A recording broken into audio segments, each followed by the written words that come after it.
Hola de nuevo, sean bienvenidos a nuestro cuarto episodio del estudio acerca del rapto bíblico. Antes de empezar le recomiendo pausar el video y hacer una oración pidiendo que el Espíritu Santo ilumine su entendimiento en el estudio. Entonces, Biblia en mano. En el tema anterior aprendimos que la Iglesia no entrará al periodo de la tribulación ni en partes de ella. Leímos varios pasajes de la Biblia en los que nos deja claro tal afirmación. Bueno, aclarando lo anterior. Pasemos al tema de hoy. La controversia, o más bien llamado, el debate acerca del rapto. En el siglo XIX, enseñar respecto al rapto de la Iglesia comenzó a ser ampliamente popular. Y hoy en día muchos dialogan del por qué los primeros cristianos no hablaban de un rapto como tal, que la creencia o doctrina del rapto se originó hacia apenas 1 o 2 siglos, pero como ya estudiamos, esta esperanza está plasmada en la Biblia, era un misterio oculto, hasta que los apóstoles lo revelaron por el Espíritu Santo, así que los primeros creyentes también debieron haber tenido controversias con este tema.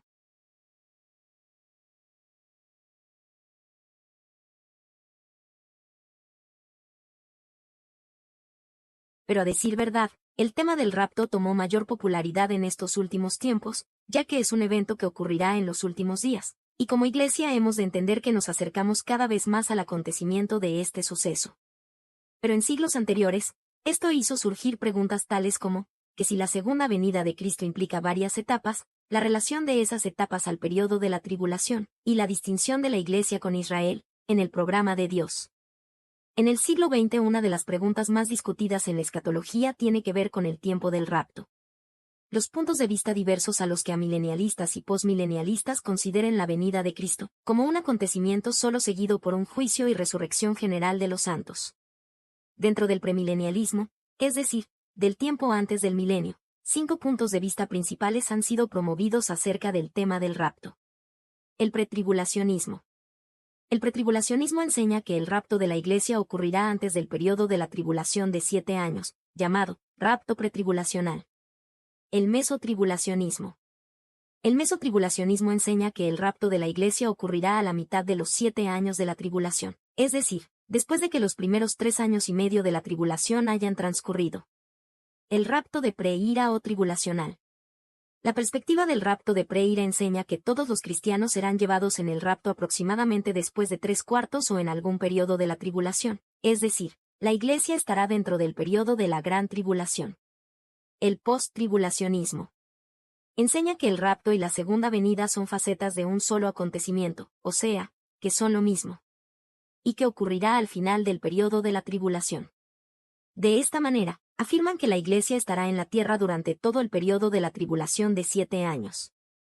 Por último, también existe una postura bastante difícil de sostener. El rapto parcial o por grupos. La perspectiva del rapto parcial enseña que solo los cristianos espirituales que observan y esperan el regreso del Señor serán llevados en el rapto. Luego, durante los 7 años de la tribulación, otros santos de la era de la Iglesia, que no estaban preparados para el rapto inicial, serían arrebatados en diversos intervalos o grupos. En pocas palabras, afirma que habrán muchos raptos. De estos 5 puntos de vista, ¿por qué debe ser preferido el pretribulacionismo? Como ya hemos estudiado, el rapto o arrebatamiento ocurrirá es un suceso diferente o distinto a la segunda venida. En el rapto, la Iglesia es quitada, tomada, arrebatada o raptada en cierta forma, para irse de este mundo, y dejando de detener la aparición del anticristo. Como la Iglesia no ha de entrar a la tribulación, es por ellos que se llama rapto pretribulacional o antes de la tribulación, por ello el pretribulacionismo es más sólido bíblicamente. Entendiendo lo dicho, los siguientes son evidencias bíblicas de un rapto pretribulacional. Pero hagámonos una pregunta. ¿Existe alguna prueba bíblica literal para el pretribulacionismo? Como la Biblia no nos dice explícitamente el tiempo del rapto, de igual manera, ningún versículo nos dice que el rapto será pretribulacional, o a media tribulación, o postribulacional, en fin, no está escrito algo tal cual. ¿Esto quiere decir que la doctrina del pretribulacionismo no es bíblica? No necesariamente. Muchas doctrinas bíblicas importantes no nos son dadas directamente en un versículo. Algunas doctrinas se basan en una armonización de pasajes múltiples. Por ejemplo, ningún versículo explica la doctrina de la Trinidad o que Jesucristo es el Dios hombre. Pero en una armonización de pasajes, muestra que estas doctrinas son bíblicas. Asimismo, una armonización de textos bíblicos muestran que la perspectiva del rapto pretribulacional es bíblica. Por el bien de la discusión, supongamos hipotéticamente que otra postura del rapto, que no sea pretribulacional, fuese cierta. ¿Qué otra cosa esperaría uno entender en 1 Tesalonicenses 4, versos 16 al 18? Leamos. Porque el Señor mismo con voz de mando, con voz de arcángel, y con trompeta de Dios, descenderá del cielo, y los muertos en Cristo resucitarán primero. Luego nosotros los que vivimos, los que hayamos quedado, seremos arrebatados juntamente con ellos en las nubes para recibir al Señor en el aire, y así estaremos siempre con el Señor. Por tanto, alentaos los unos a los otros con estas palabras. Entonces, si otras posturas del rapto fueran correctas, ¿cómo se compara esto con lo que en realidad se observa? En primer lugar, uno esperaría que los tesalonicenses tuviesen gozo por el hecho de que los seres queridos que ya estaban en casa con el Señor, ya no tendrían que soportar los horrores de la tribulación.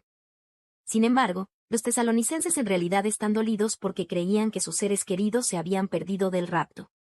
Así que solo un rapto pretribulacional justifica este dolor. En segundo lugar, uno esperaría que los tesalonicenses sufrieran por su inminente juicio, en lugar del duelo por sus seres queridos.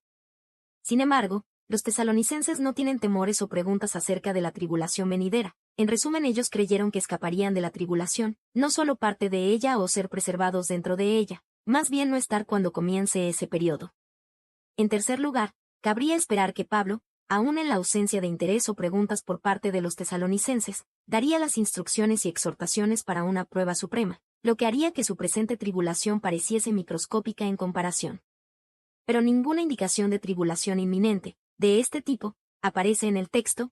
Pablo no exhorta a soportar algún periodo de prueba, sino alienta a la esperanza de ser librados de algo, y ese algo sería la tribulación. Además, varias parábolas de Cristo en Mateo 13 confirman las diferencias entre el rapto y el evento final de la segunda venida de Cristo. Solo les mencionaré algunas de estas parábolas para que las analicemos juntos. La parábola del trigo y la cizaña. Mateo 13, del 24 al 30. Les refirió otra parábola, diciendo, el reino de los cielos es semejante a un hombre que sembró buena semilla en su campo, pero mientras dormían los hombres, vino su enemigo y sembró cizaña entre el trigo, y se fue. Y cuando salió la hierba y dio fruto, entonces apareció también la cizaña. Vinieron entonces los siervos del padre de familia y le dijeron, Señor, ¿no sembraste buena semilla en tu campo? ¿De dónde, pues, tienes cizaña? Él les dijo, un enemigo ha hecho esto. Y los siervos le dijeron, ¿quieres, pues, que vayamos y la arranquemos? Él les dijo, no, no sea que al arrancar la cizaña, arranquéis también con ella el trigo. Dejad crecer juntamente lo uno y lo otro hasta la siega, y al tiempo de la siega yo diré a los segadores, recoged primero la cizaña, y atadla en manojos para quemarla, pero recoged el trigo en mi granero. Ahí leímos la parábola sin explicación, pero el Señor mismo nos dio a entenderla en versos siguientes. Mateo 13, versos 37 al 42. Respondiendo él, les dijo, el que siembra la buena semilla es el Hijo del Hombre. El campo es el mundo, la buena semilla son los hijos del reino, y la cizaña son los hijos del malo. El enemigo que la sembró es el diablo, la siega es el fin del siglo, y los segadores son los ángeles. De manera que como se arranca la cizaña, y se quema en el fuego, así será en el fin de este siglo. Enviará el Hijo del Hombre a sus ángeles, y recogerán de su reino a todos los que sirven de tropiezo, y a los que hacen iniquidad, y los echarán en el horno de fuego. Allí será el lloro y el crujir de dientes.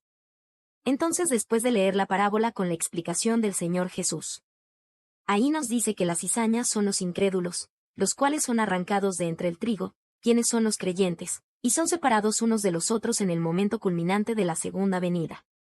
Y en Tesalonicenses 4, versos 15 al 17, nos menciona el rapto o arrebato, donde los creyentes son retirados de entre los no creyentes, es decir, en forma contraria a la parábola de la cizaña y el trigo. Mateo 13, 47 al 50. Asimismo el reino de los cielos es semejante a una red, que echada en el mar, recoge de toda clase de peces, y una vez llena, la sacan a la orilla, y sentados, recogen lo bueno en cestas, y lo malo echan fuera. Así será al fin del siglo, saldrán los ángeles, y apartarán a los malos de entre los justos, y los echarán en el horno de fuego, allí será el lloro y el crujir de dientes. Como hemos leído en la parábola de la red, el pescado en mal estado, incrédulos, son sacados de entre los peces buenos, los creyentes, pero eso sucede en la culminación de la segunda venida de Cristo. Pero como aprendemos, en el rapto, los creyentes son más bien retirados de entre los incrédulos en el rapto, no al revés. En resumen, en la segunda venida, los incrédulos son quitados. Pero en el rapto, los creyentes son quitados.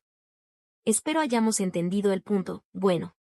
Por último, el rapto no se menciona en ninguno de los más detallados textos de la segunda venida en Mateo 24 y Apocalipsis 19. Esto es de esperarse en vista de las observaciones anteriores, debido a que el arrebatamiento pretribulacional ya ha ocurrido 7 años antes. En términos generales entendemos que un rapto pretribulacional o antes de la tribulación es correcto y bíblicamente sustentado, y en comparación con otras posturas, es el más acertado. Bueno, espero que el estudio haya sido interesante para ustedes, tal como para mí, ya que yo también aprendí al realizarlo. Bendiciones, hasta pronto. Maranata.